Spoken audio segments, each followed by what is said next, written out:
News headlines आपने जानी। अहम खबर शामिल करें। कौन बनेगा कराची का मेयर, फैसला 11 यूसीज करेंगी। कराची समेत सिंध के 24 अजला में ज़िमनी इंतखाबात का दंगल सजने को 1 घंटे से भी कम का वक्त बाकी है।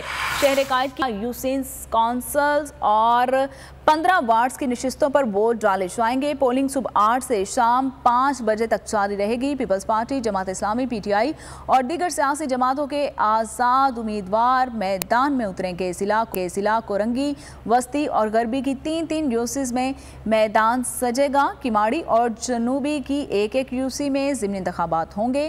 जिला किमाड़ी और शर्की के 6-6 वार्ड्स में पोलिंग होगी। मजमूई तौर पर 234 उम्मीदवार मद्दे मुकाबिल होंगे। तो आपको बता रहे हैं कि कौन बनेगा कराची का मेयर, फैसला 11 यूसीज करेंगी। कराची समेत सिंध के 24 अजला में ज़िमनी बल्दियाती इंतखाबात का दंगल सजने को 1 घंटे से भी कम का वक्त बाकी है। शहर कायद की 11 यूसीज कौंसल्स और 15 वार्ड्स की नशिस्तों पर वोट डाले जाएंगे। हवाए नफ्स की है हुक्मरानी, लुटेरा कर रहा है पासबानी।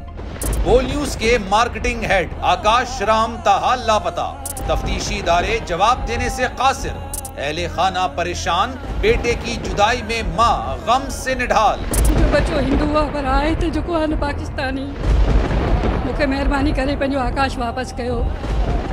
अमेरिकी सेनेट में कांग्रेसमैन की आकाश राम के अगवा के खिलाफ पुरजोर मुजम्मत। And I, of course, have been concerned about some of the terrible disappearances, some of the abuses of human rights in Pakistan.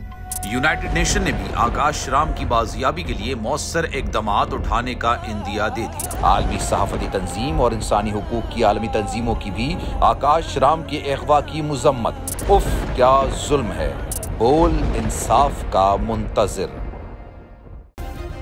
Subscribe करें और बेल दबाएं ताकि कोई खबर रह न जाए।